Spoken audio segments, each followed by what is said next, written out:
নতুনের জন্য খাবার বানিয়ে নিতে গেলে বুবলাই আর বর্ষা মিলে অনেক অপমান করলো কমলিকাকে। হ্যাঁ বন্ধুরা, এমনটাই দেখতে পারবে আজকের পর্বে। বিস্তারিত জানতে ভিডিওটিতে লাইক দিয়ে চ্যানেলটিকে সাবস্ক্রাইব করে পুরো ভিডিওটি তোমরা দেখতে থাকো।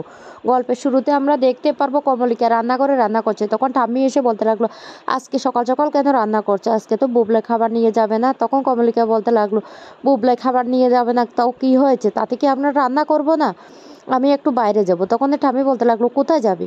কোথায় যাবে? তখন কমলিকা বলতে লাগলো, আমার কি সেই অধিকারটুকু নেই আমি যে নিজের থেকে একটু বাইরে যাব? তখন সেখানে কুর্সি চলে আসে আর এসে বলতে লাগলো, তুমি না বড্ড কথা বলছো। আজকাল জেনারেশনের বোর্ডের অবস্থা তুমি দেখতে পাচ্ছ না? কপাল কোন একটা ভাগ্য করে ভালো বউ পেয়েছে। তখন সেখানে মিতিল এসে বলতে লাগলো, ঠাম্মি কিছুক্ষণ না যে কোনো পরিস্থিতিতে চুপ থাকাই ভালো। এই দিকে প্রশান্ত বলতে লাগলো, আমি ওই বাড়িতে কিছুতে আমার মেয়েকে বিয়ে দিতে পারবো না।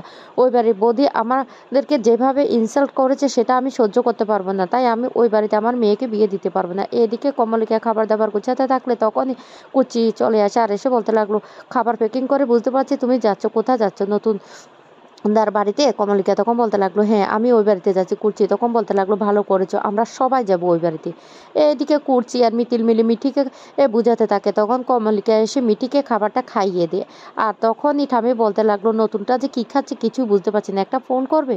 তখন কমলিকা বলতে লাগলো, ফোন করার কোনো দরকার নেই, আমি ওই বাড়িতে খাবার নিয়ে যাব যতক্ষণ না পর্যন্ত একটা অ্যারেঞ্জমেন্ট না হচ্ছে। তখন এই কথা শুনে বুবলাই বলতে লাগলো, তুমি তুমি খাবার নিয়ে যাবে?